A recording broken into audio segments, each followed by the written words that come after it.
with the Veep, Kamala Harris, who really has become a fine orator. Her powerful, poignant speeches not only stimulate the mind, but they lift the human spirit.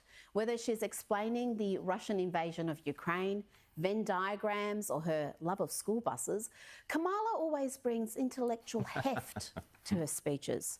And you're in for a treat, kids, because this week Kamala is going to explain space travel.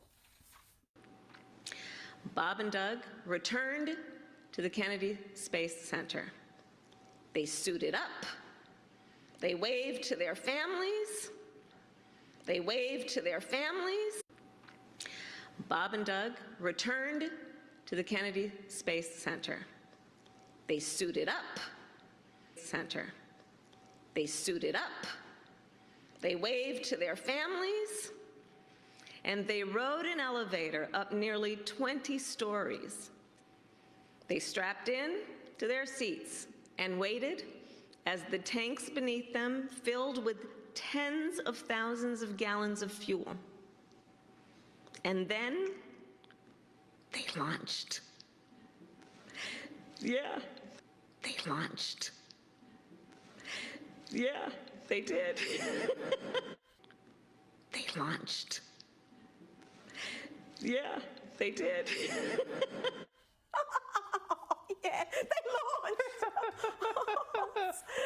Oh, dear me. That was the Vice President this week giving a speech at the Congressional Space Medal of Honor ceremony. I bet Bob and Doug wish they were back in space. But not to be outdone, the President also delivered a wonderful speech this week, a powerful, coherent speech. And what you can't deny is that Joe Biden is really in touch with the kids. Here he explains climate change using the hip lingo favoured by the young'uns. Look, if we don't move on the climate crisis, we're going to see the North Pole, as the kids would say. We're going the North Pole, the North Pole, as the kids would say. We're going to see those glaciers melting. Okay, as the kids say. What does that mean exactly? He said, if we don't move on the climate crisis, we're going to see the North Pole, as the kids would say, melting. The North Pole, as a kid. I'm not up with the lingo, so I Googled North Pole, and the most popular Urban Dictionary definitions were frankly too obscene to share on a family show like this, but this was a popular definition. North Pole is the location of a massive amount of cocaine and sex paid for by stolen money.